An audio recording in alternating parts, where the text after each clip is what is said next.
What's up, guys? I'm Mitchell J, the Scaredy Cat Guide, with a quick crypto update. I just wanted to do this on the fly real quick as we come into the close of today's daily candle. We got about 30 minutes as of the time of this recording until the daily candle closes. And unless something crazy happens in the next 30 minutes, we are looking pretty constructive here. We've had some breakouts. So on my video yesterday, I talked about how we need to stay above 9,200 to essentially clear this prior top.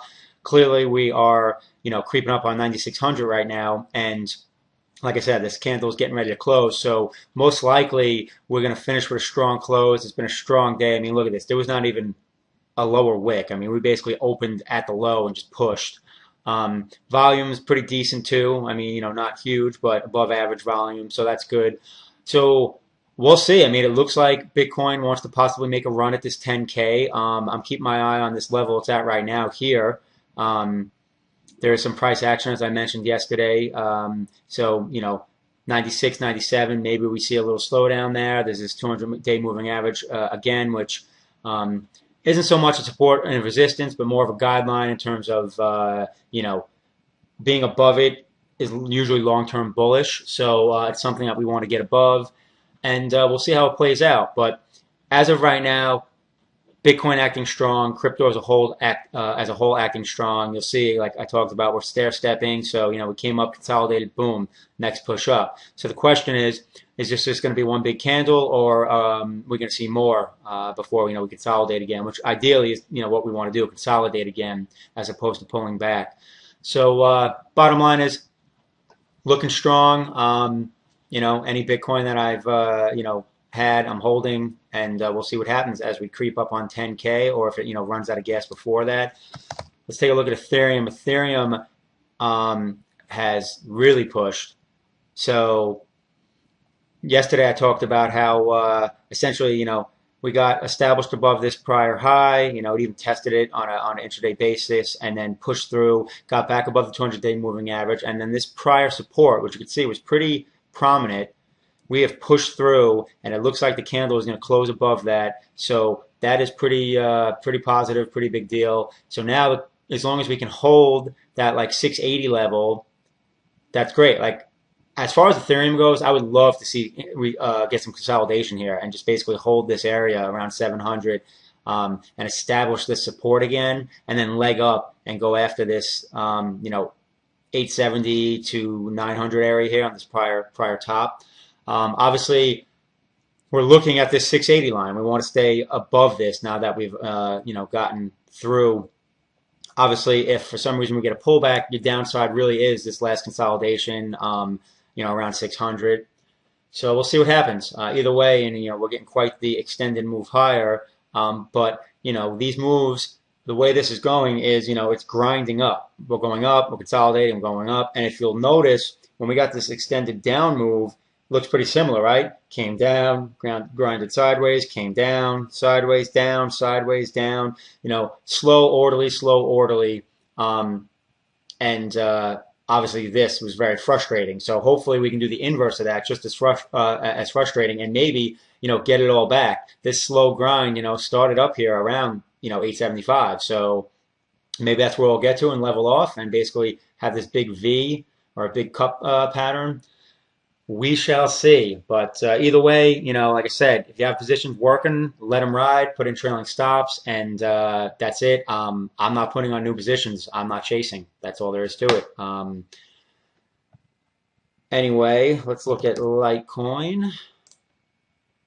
So again, Litecoin's creeping up, and it's getting towards this prior top, which we talked about. That's kind of the next level, 169 to like 175, like call it 170, 175 on intraday highs. So nothing's really changed with that. It's moving up, and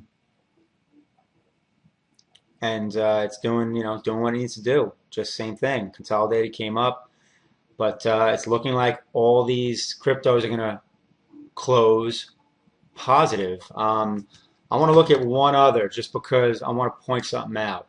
So this is Bitcoin Cash, which got quite the move. Now, you'll see what's going on right here, right? So, granted, when things are super strong, a chart pattern that is normally reliable might just get blown out of the water. So right now we're getting a bearish U-turn pattern. It is the inverse, obviously, of the bullish U-turn pattern. The bullish U-turn pattern is what I basically use to find my entries on the long side.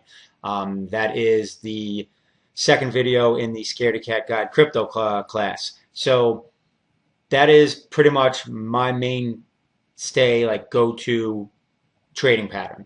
An example is like this bottom here was a bullish U-turn pattern, and obviously worked out pretty well. We're getting a bearish U-turn pattern.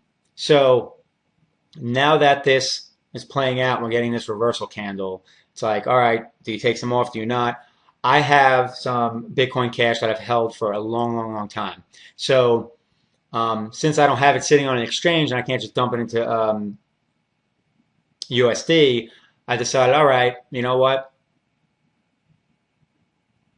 Bitcoin's looking stronger, and Bitcoin Cash against Bitcoin is looking just like this.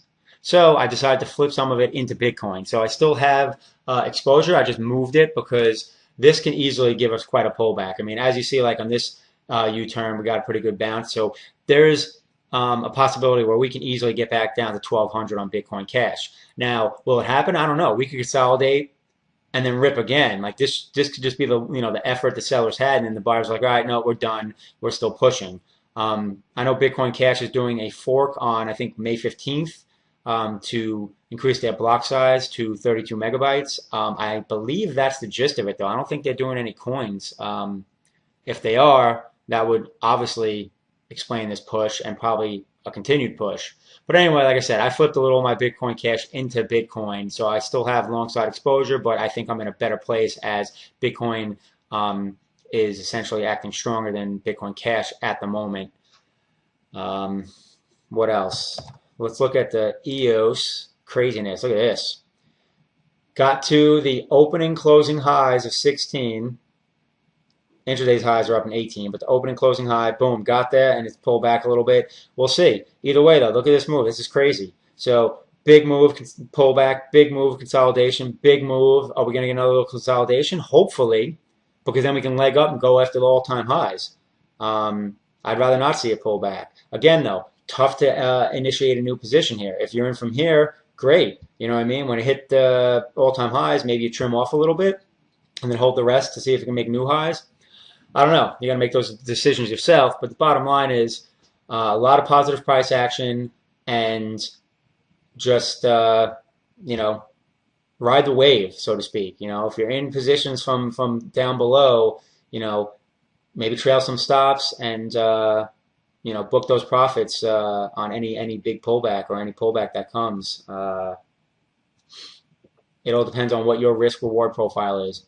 Anyway, all right, I'll drop a link in the video notes for the free Bitcoin ebook, which gives you all the beginner knowledge you need to know about crypto and investing in it and how everything works and wallets and blockchains and all that good stuff. And also a link for the Scaredy Cat crypto class that basically teaches you these principles that I use to make my decisions. And you need to empower yourself so you have the knowledge to make your own decisions, because in the end, you have your best interests at heart when it comes to your financial well-being. Alrighty, until the next video, I am out.